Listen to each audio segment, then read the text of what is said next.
চাঁদাবাজি সন্ত্রাসী কর্মকাণ্ডের অভয়ারণ্য রাজধানীর মোহাম্মদপুর।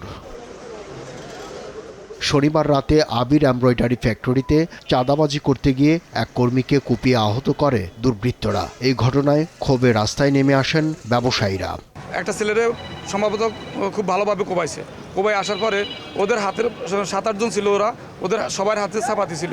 বিগত কিছুদিন যাবৎ এমব্রয়ডারি ফ্যাক্টরি পোলাপান বেতন দেওয়ার পর যখন ওনারা আসা যাওয়া করে, এসব ছেলেরা বেতন নিয়ে বাসায় যাওয়ার পথে রাস্তায় আটকিয়ে ওদের কাছ থেকে টাকা পয়সা নিয়ে যায়।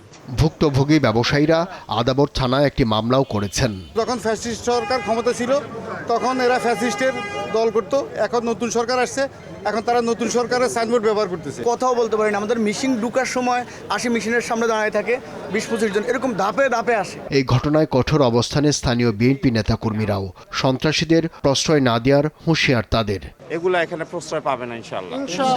খবর পেয়ে তাৎক্ষণিক পদক্ষেপ নেওয়া হয়েছে বলে জানান মোহাম্মদপুর জোনের সহকারী পুলিশ কমিশনার। চাঁদাবাজদের রুখতে সবার সহযোগিতা চান তিনি।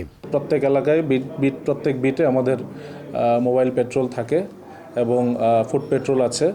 তো যে কোনো ইনসিডেন্ট ঘটার সাথে সাথে আমাদেরকে জানালে আমরা তাৎক্ষণিক ব্যবস্থা নিতে পারবো, আর অপরাধী যেই হোক তাকে আমরা আইনের আওতায় আনবো।